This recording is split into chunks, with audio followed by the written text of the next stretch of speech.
Well, hey folks, welcome back to A Therapeutic Edge. On the table in front of us today, we have got something new from Off-Grid. This is the Seadog version 2, and this thing's a little bit of a monster. It's got some really great features, and then, something I'm not 100% in love with, but there's an addendum to that, which I will get into first. The blade steel is AUS 8. Now, I know, I heard all of the blade knife collectors go, oh, AUS 8.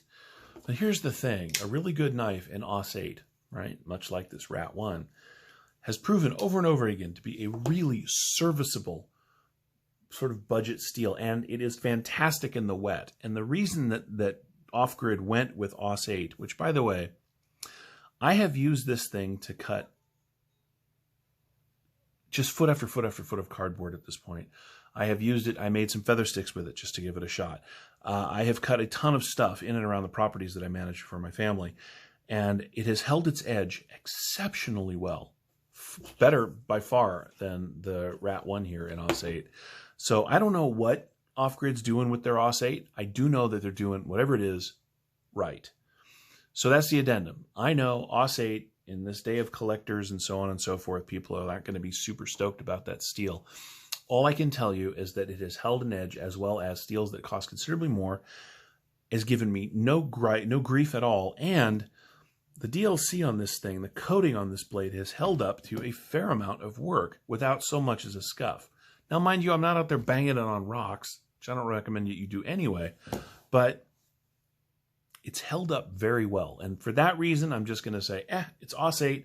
It's really good for crappy, wet, sort of nasty conditions.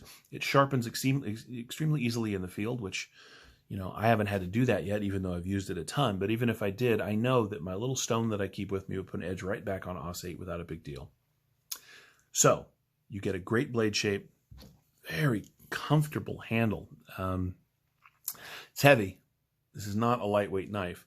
But you get a glass breaker if you're into that sort of thing. You get a really nice deep carry pocket clip, right, which is a little narrow, but still slipped in and out of my work pants, no big deal.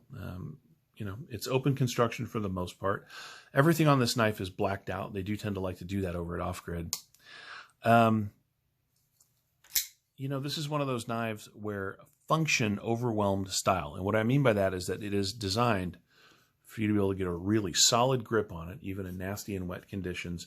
The blade shape with this hollow grind, relatively short, stout blade is designed just for lots of good control and lots of good use. And so far, it has lived up to that really, really well.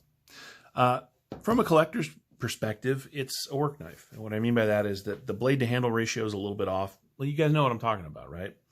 This is a knife built for use above style, and I am 100% behind that. There are far more knife users in the world that just need a good blade than there are collectors out there that are worried about how fancy something looks or, whatever, so on and so forth. This is a user knife built by a company that understands what users need, and it has been done very, very well. So let's get some basic specs out of the way while we're talking about it. You get 1, 2, 3¼ inches of cutting on 3½ inches of AUS 8. They're cryo AUS 8 steel.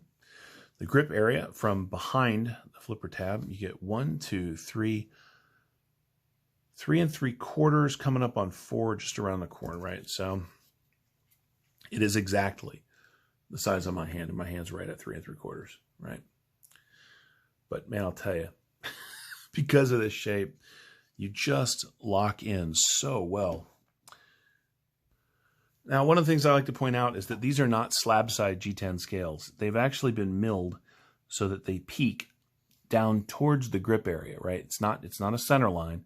It is a center line off the pivot and the back here, but it's a little more space up here. What it means is that it sits into the hand just really comfortably. Now, it does have their little locking mechanism on here. I'm not a huge fan of knives that lock. I have never needed one in all of the time that I've been using a pocket knife. And if I need a blade that locks open, I should probably be carrying a fixed blade, which, by the way, they have you covered. So if that's not enough knife for you, and I cannot imagine a reason why it wouldn't be, this is their Hoglet fixed blade. This is the same AUS 8. It is a very similar blade shape. This is flat ground and not hollow ground, but I have really beaten the crap out of this. Is stonewash instead of DLC. My point is that I have had their OS 8 in a couple of different formats. This is probably my favorite blade shape for this kind of steel just because of how useful it is.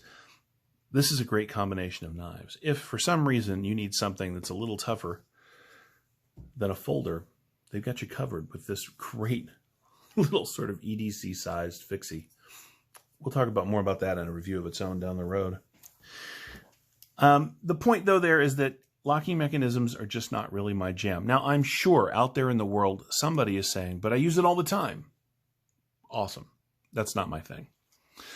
Now, the nice thing is that you don't really need to worry about it, because once it's out of the way, it's out of the way. The action on this knife is absolutely superb. Part of that is because it has a really nice, chunky, hefty blade, but the other part is just because of the way they designed it. You get your hand out of the way and it just swings closed.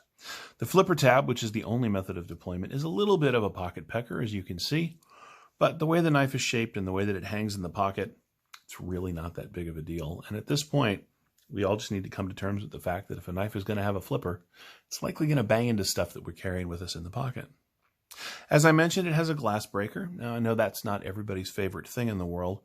Doesn't bug me one way or another. It is hardened steel. I don't think it's ceramic. I think it's hardened steel. So it's not a pointy spike. It's just a really hard spot on the back of the knife. And the way the knife is shaped, if you did need to break glass with it, unlike a lot of knives where they put that down there as an afterthought, this thing actually feels pretty good in hand this way. So if you were going to do that, it would work for you just fine.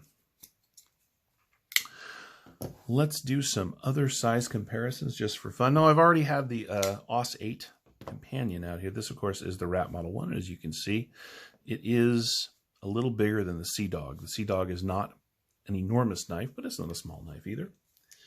Here it is up against the Bug Out, just for giggles. Again, Seadog is much bigger than that, but smaller than some. It's about 6.5 ounces. It's a hefty monster. It really is. And that's because it has got really thick liners that are not milled out.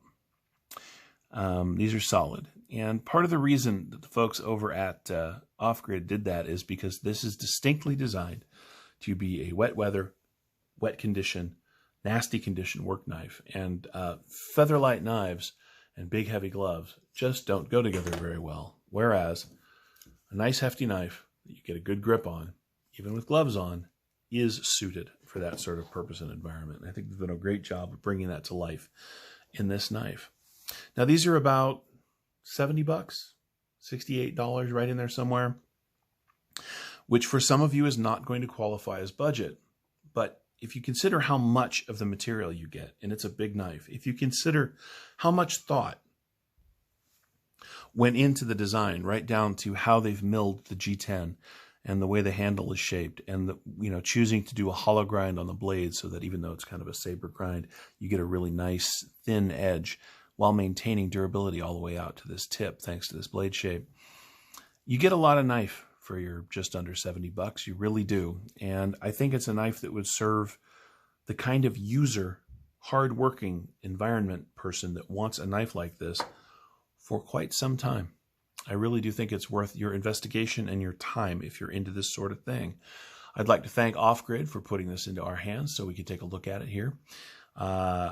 I have really enjoyed it. I'm going to send it off now to be reviewed by some other channels. I hope they enjoyed it as much as I have. Thank you so much for watching. If you have any questions about the Off-Grid or any Off-Grids or any of my knives, feel free to ask down in the comments below. We'll see you next time.